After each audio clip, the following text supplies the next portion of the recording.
track down all the clues. With interesting people, there's a mystery to be solved. An adventure is unfolding, so why not get involved? Come on and read all about it.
Oh, hello.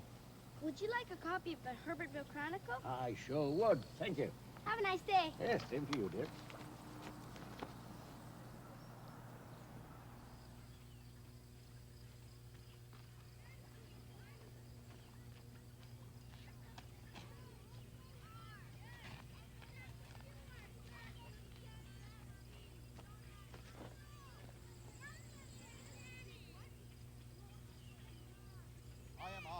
Great and terrible.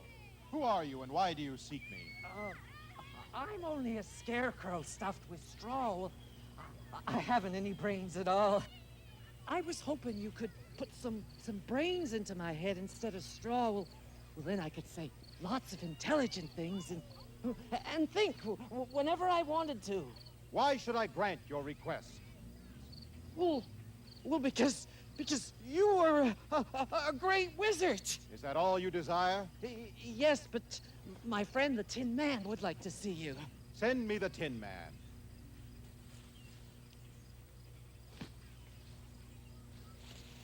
I am the Tin Man, made of tin. Bunk, bunk, bunk. And therefore I have no heart and cannot love. I was hoping you could give me a heart so that I may be like other people. I will take your request into consideration. Is there anyone else? Yeah, me. I'm a cowardly lion, scared of everything. Oh, I'm supposed to be the king of the beasts, lord of the jungle, but I'm just a great big fraidy cat. I was hoping you could give me some courage so that I could roar without scaring myself. Jim, try that line again.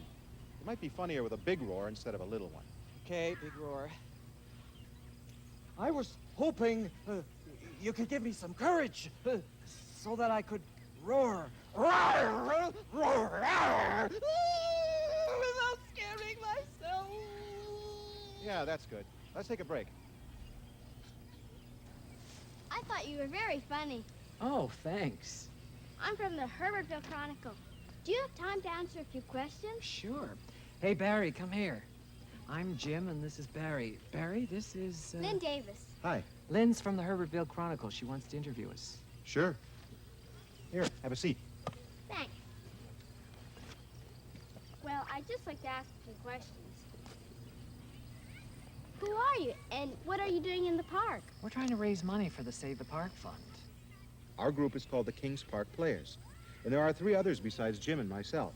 We perform here every Saturday during the summer. If the park closes, we'll have nowhere to perform. So the show is very important to us. What's your show about?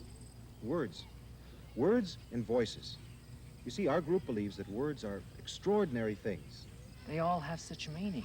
Furious, angry, Happy, excited, tired, exhausted, enormous, gigantic, tiny, frightened, brave, noble, heroic, Evil, nasty, scheming.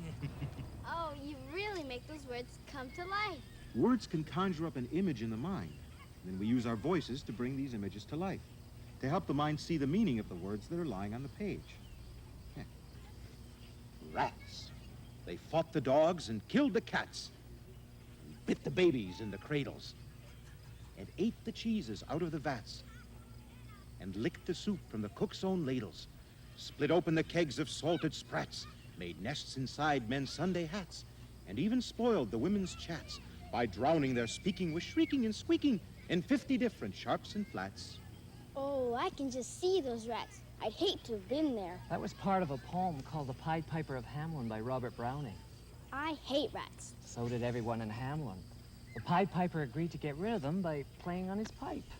And ere 3 shrill notes the pipe had uttered, you heard as if an army muttered, and the muttering grew to a grumbling, and the grumbling grew to a mighty rumbling, and out of the houses the rats came tumbling.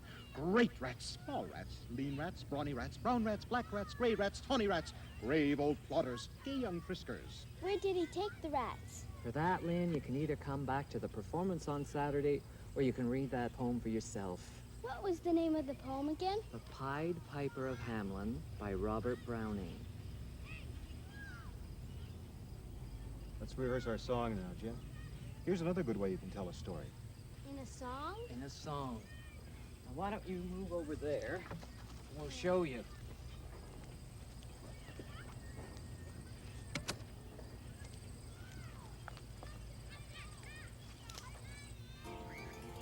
Crossing a log, Robin came upon a giant stranger who shouted, "Begone! Stand aside, for my name is Little John.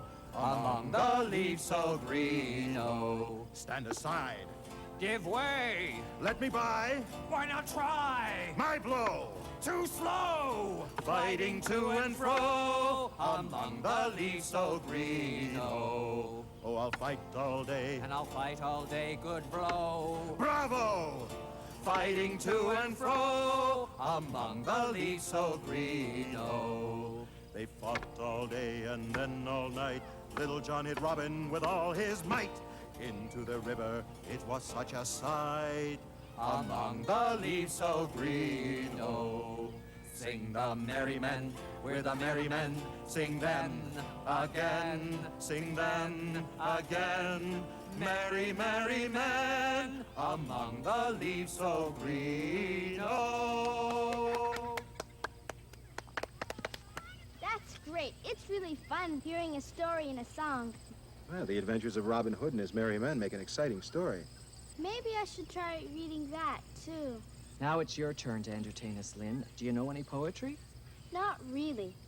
Our newspaper has a motto that's a kind of a poem. I keep 6 honest serving men. They taught me all I knew. Their names are what and why and when and how and where and who. That's a very good motto to have. But I don't know who wrote it or anything. That was written by Rudyard Kipling. R-U-D-Y-A-R-D, Rudyard, K-I-P-L-I-N-G, Kipling. Who's he? He's an English novelist and poet. Did most of his writing at the end of the last century. He lived most of his life in India, so he wrote about the British Army in India and things like that. With A Man Who Would Be King is one of his stories. I've never heard of him. Oh, sure you have. Have you ever seen a film called The Jungle Book? Mm-hmm. Well, there's stories that Kipling wrote. And he's the same person who wrote our motto? That's enough talking, you two. When you came in, we were rehearsing a play about the wonderful Wizard of Oz. How would you like to help us out by playing the part of Dorothy? Me? No, I couldn't. Oh, come on. Of course you could. It's only for this rehearsal. Jim needs to practice, and the girl playing Dorothy can't be here today. Well, all right. Good. What do I have to do? Here's the script. You play Dorothy. She's a little girl who's lost in the land of Oz. And in this scene, she's walking through the cornfield, and she meets the Scarecrow. What do I read? You read all of the lines that are written beside Dorothy's name. But you don't read the words that are in brackets. Those are stage directions. They tell you what to do and how to say the words. The first stage direction says, surprised. Why do you think Dorothy is surprised when Scarecrow says hello? Because she's never heard a scarecrow speak before? Exactly. Now go ahead. Right, Lynn. Do you want to start from over there? Okay. Do you want me to walk past you? Yeah. Ready? Good morning. Did you speak? Of course I spoke. How do you do? Fine, thank you. How do you do? Not very well. For it's very tedious being perched up here night and day. Perhaps you could lift me off this pole. I would be greatly obliged if you did. Whoa! Oh, that's much better. Thank you very much. Now, who are you and where are you going? My name is Dorothy, and I live in Kansas. But my house was carried away by a... I don't know this word. Oh, it's cyclone. You know, a big storm, a tornado? Oh, but my house was carried away by a cyclone. So I'm going to the Emerald City to ask the Great Oz to send me home. Oh, well, maybe Oz can give me some brains. For you see, my head is stuffed with straw. Oh, which way is it to the Emerald City? Points off stage. Oh, this way, along the yellow brick road. You were very good.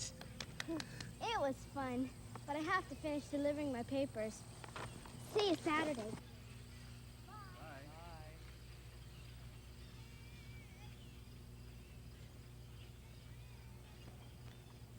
The time has come, the walrus said, to speak of many things, of sailing ships and sealing wax, and cabbages and kings, and why the sea is boiling hot, and whether pigs have wings.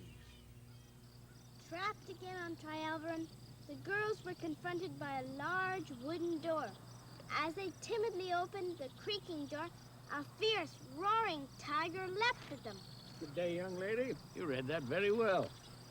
Oh, hi, Mr. Walker. You work for this newspaper, don't you? And you want to know all about the old days. I can tell you a thing or two. Been in Herbertville all my life. No more than most. Tried to tell them, but they just don't believe me. Who doesn't believe you? Why, everybody. Ever since we got that new mayor, they say it was his family, the Edens, that used to live at King's Manor. But that's not true.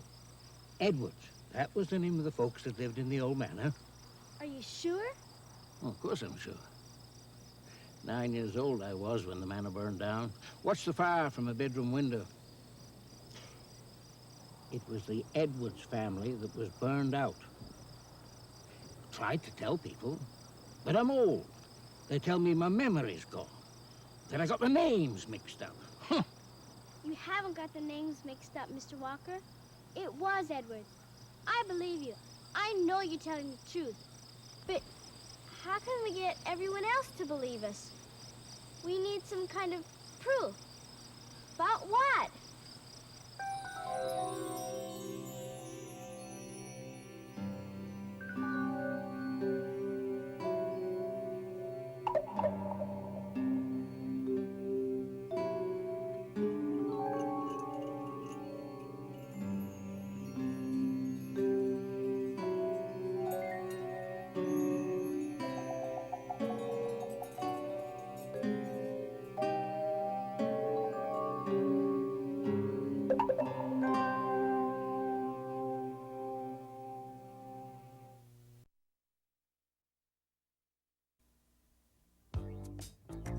Read all about it.